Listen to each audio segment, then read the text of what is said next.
In this presentation, we will take a look at a situation where a partner leaves a partnership and is paid something greater than the capital account.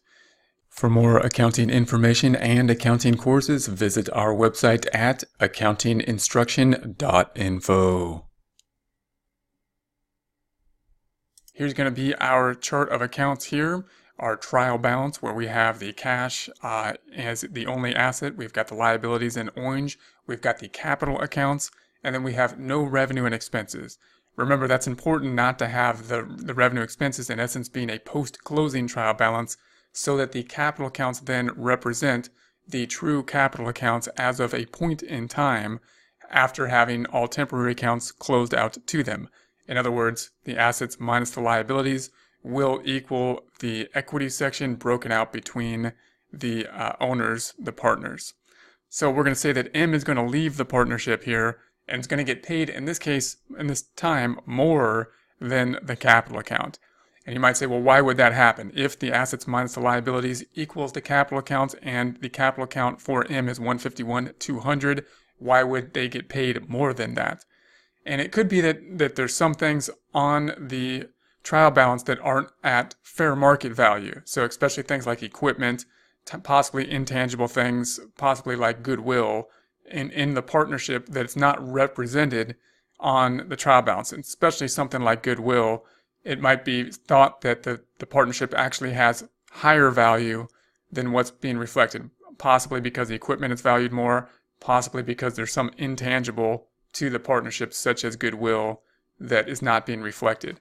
So in essence, there's kind of like a negotiation process between the partners to decide what would be the appropriate amount to pay a partner who leaves the partnership. So in this case, we're going to say that the partnership is actually worth more, and M is going to receive $200,000 cash. So the partnership is going to pay the partner M, who's leaving, $200,000, decreasing the cash of the partnership. And we know that M's got to be off the books, and M's on the books for a capital account of 151,200. So we're going to bring that down to 0. And then we have a difference of whatever that difference is. What do we got? Let's pull the calculator out here.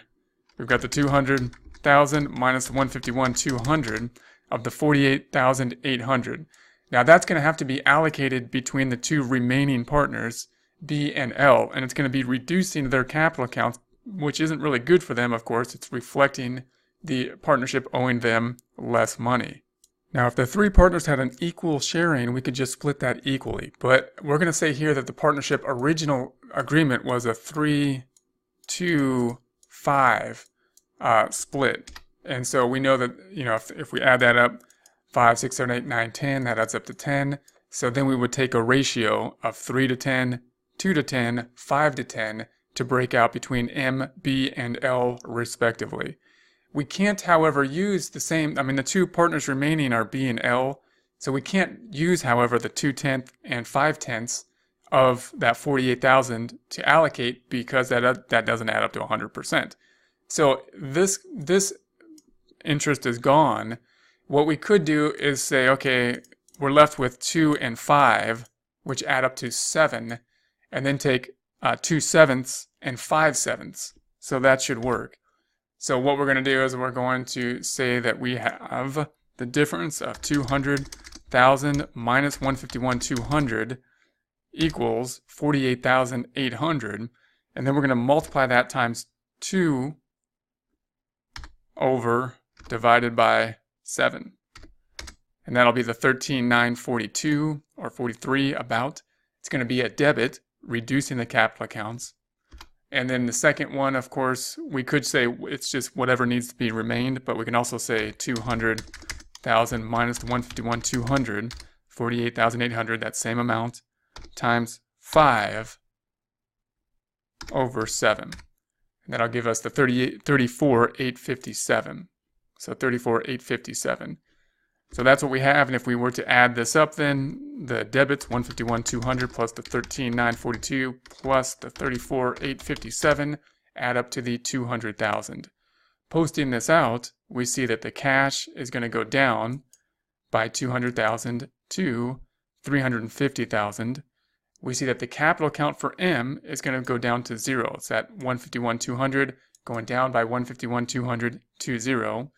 And then B's capital account is going to go from 124,200 down by 13,943 to 110,257.